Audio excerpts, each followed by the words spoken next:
بسم اللہ الرحمن الرحیم قال اعوذ باللہ ان اکون من الجاہلین۔ اللہ تعالیٰ جاہل لوگوں کے شر سے بچائے۔ جہالت کی باتیں امیر المومنین و امام المتقین امام المشارق والمغارب سیدنا علی ابن ابی طالب کی شہادت 21 رمضان، اور پھر بعد میں امام حسن پاک کی تاج پوشی ہوئی۔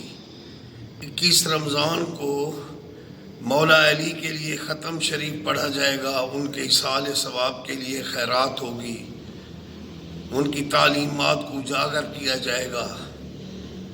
لیکن 21 رمضان کو تاج پوشی امام حسن کا جشن منانا سراپا جہالت ہے۔ اور اسی طرح کسی صحابی کے یوم شہادت 18 ذی الحج سیدنا عثمان غنی کی شہادت ہو، یا حضرت ابوبکر کا یوم وصال ہو، کوئی جشن منانا یہ جہالت ہوگی۔ اور یکم محرم کو فاروق اعظم کی بھی شہادت ہے، اب کوئی جشن منا کر دکھائے، یہ جاہل لوگ ہیں۔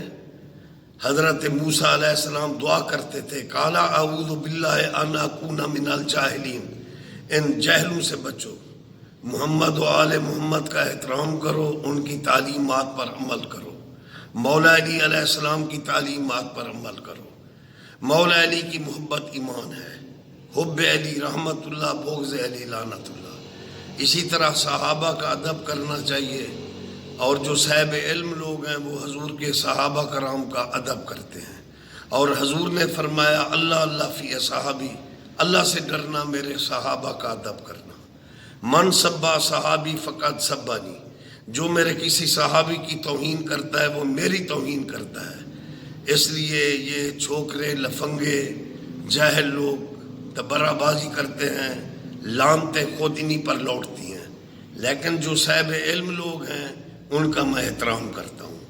الصلاۃ والسلام علیکہ سیدی یا رسول اللہ وعلی آلک و صحابک یا حبیب اللہ صلی اللہ علیہ وسلم۔ اللہ اللہ اللہ حق